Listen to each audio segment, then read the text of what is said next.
Joining me now are the chair and ranking member of the House Intelligence Committee, appearing here together, Republican Congressman Mike Turner of Ohio and Democratic Congressman Jim Himes of Connecticut. Gentlemen, welcome back to Meet the Press, and thank you for coming on together. Thanks for having us.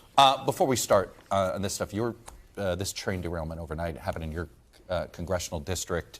I know the shelter-in-place order is no longer. What more can you tell us? What more have you learned, and is the federal government responding? Sure. This truly is outrageous. You know, Ohio is sort of the crossroads of America, both on the road and in rail. An unbelievable amount of goods travel through Ohio, some hazardous. What we've seen, recently with the risk to communities is unacceptable. Luckily, it seems we may have missed a bullet in this one, that this train may have been empty, and it looks like that hazardous materials is not going to be a threat to the community. We'll have to see. Is it clear? Do you think it's clear that the freight industry isn't well regulated and needs to be? Oh, absolutely. And the fact that we're having derailment after derailment shows really the lack of investment, the disinvestment in our infrastructure, and that needs to change. Let me move to this. Congressman Himes, I'll start with this. I know both of you have been getting these briefings. Another warning to China. We heard it from the Secretary of State about arming Russia. Our reporting indicates that this actually came from our intelligence inside of Russia, confirmed around what's. How serious is this threat, and do we know if China has made a final decision?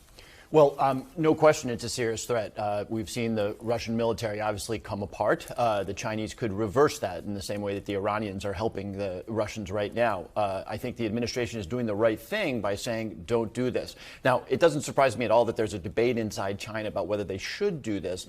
Hopefully, wisdom prevails. I couldn't help but note in the Chinese proposed peace plan, the 12th point said we need to focus on rebuilding rebuilding Russia. I can imagine the Chinese see a lot of business there. Obviously, if they're part of the Russian assault on Ukraine, they will not get that business. So, no, I don't think a final decision has been made, but I do think it's wise for us to say, don't go there. Congressman Turner, you've noted that we have a different posture now on our intelligence. We're releasing more of it. Do you think more of it should be released to make sure the world believes us? Right. Well, and obviously you've seen with the CIA director even calling out China on this issue, that they're considering it as a huge shift in policy.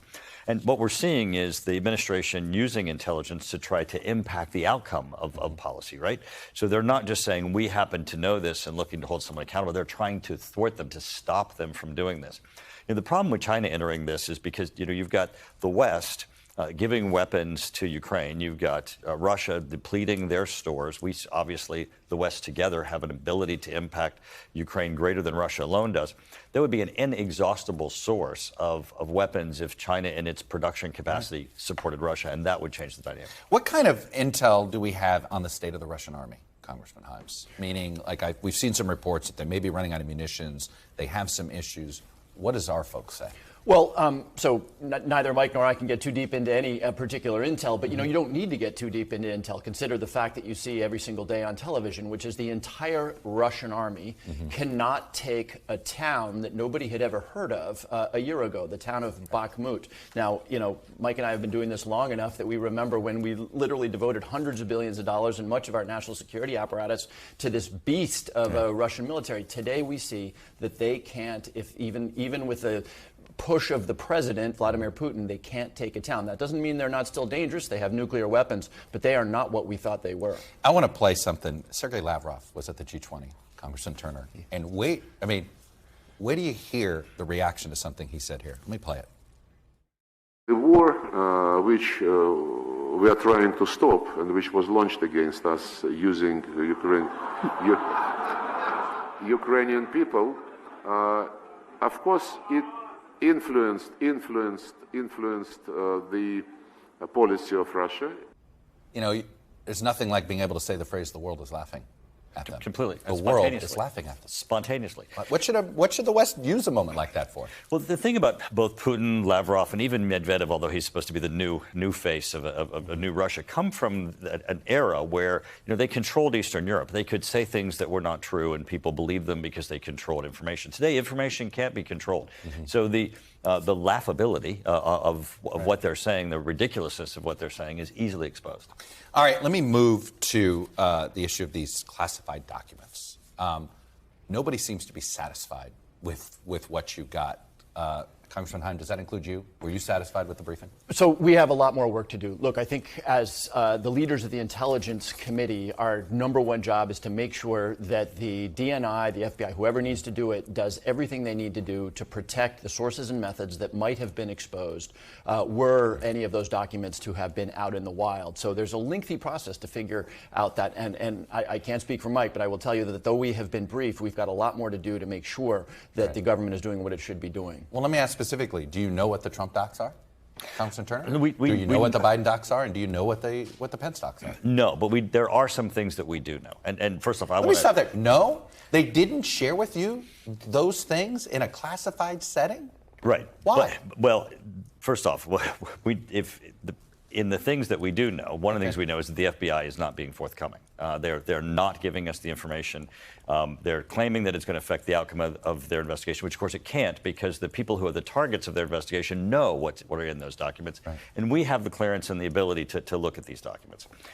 We also know from Avril Haines that she said that she was not consulted prior to the raid on Trump's Mar-a-Lago home, that in fact it was not a national security basis.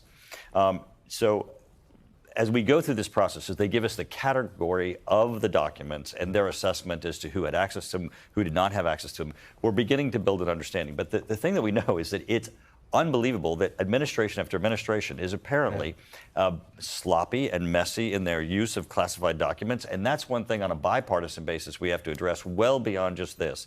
This has to change, where classified documents are under a certain amount of control. But Congressman Himes, do you at least know the classification levels of these docs? Do you know, is there a distinction between the Trump docs, the Biden docs, and the Pence docs, or not? So we have not been shown anything that would allow us to draw that conclusion, and we got to be a little careful here, because what we were shown. So you weren't briefed much. Well, we were briefed, but let's just say that neither one of us are satisfied that we got enough information to execute our primary responsibility of making sure that sources and methods have been protected. We've got more to learn before we can be satisfied on that. So right now, you have no idea whether these were the highest level the mid level. We didn't say no idea. Okay. Again, we can't get too into the details. We got a flavor for what was there, and I won't speak for Mike, but I will tell you, having been given a flavor, this is a very serious issue. This wasn't stuff that we can say clearly does not matter. It matters. In all three cases? Well, again, we don't know. We don't know yet. One thing I would tell you, Chuck, which is important, which is also the symbolism of the fact that Jim and I are here together. I was just going to say, Devin Nunes and Adam Schiff, I don't know if would have done this together. We have shifted, and it takes two to shift to a bipartisan basis. And you see it on the Senate side, too, with Marco Rubio, Senator Warner. And the approach to this issue of the Biden docs, the Trump docs, and the Pence docs, we're looking at holistically, what do we have to do to fix this? How do we address this? What were the risks involved? And you have to understand also that without Congress having asked, there wasn't even a risk assessment being done. We were the ones who initiated this. That's part of the concern. I get the sense that the intel community doesn't trust Congress. And you guys, is that fair? You think you guys have to rebuild you have to prove to them that you're trustworthy with secrets? I would say it's more of a tension between the FBI and Congress than it is the intelligence community, because there's more FBI in Congress. Absolutely. And I think that's going to come to a head over the next couple of years. You're seeing it in a number of areas where they're just not, they are not special. They don't have greater privileges than the president does. And they're continuing to act as if they have some privilege to be able to operate without congressional oversight. Congressman Hines, I'm curious that piece about sort of the tension between Main Justice and the FBI having to do with retrieving the classified documents from Mar-a-Lago. It looks like there was fear going in of retribution. The FBI are they more concerned about perception than whether they're doing their job? Are you worried about this? Well, two things about the FBI. First of all, and Mike's right, they are subject to congressional oversight. Secondly, they do have to preserve the integrity of their investigation, and there are investigations on board right now. So we need to work with them, because both of us, everybody wants them to be able to do investigations in an unsloppy manner. We've got too much of a history of investigations in a somewhat sloppy manner. But of course there was consternation. Look, it's one thing to conduct a raid on average Joe citizen, to conduct a raid on a former president who, and I hope I don't insult my good chairman here, who was sort of known for his aggressive retribution against people he didn't like. I'm sure that got a lot of discussion. But look, the lesson to be drawn here is if you don't want to raid on your home, don't take a year to cough up documents that we know are out there. The COVID origin. Go ahead. Or 6 years, because Biden took 6. Fair enough. The one aspect that's important here is that Merrick Garland did an unbelievable, terrible political miscalculation. He appointed a special prosecutor against Trump, not realizing he was going to end up having to appoint one against his own boss. Right. And how that's going to play out is going to be amazing. Let's talk about the COVID origin situation.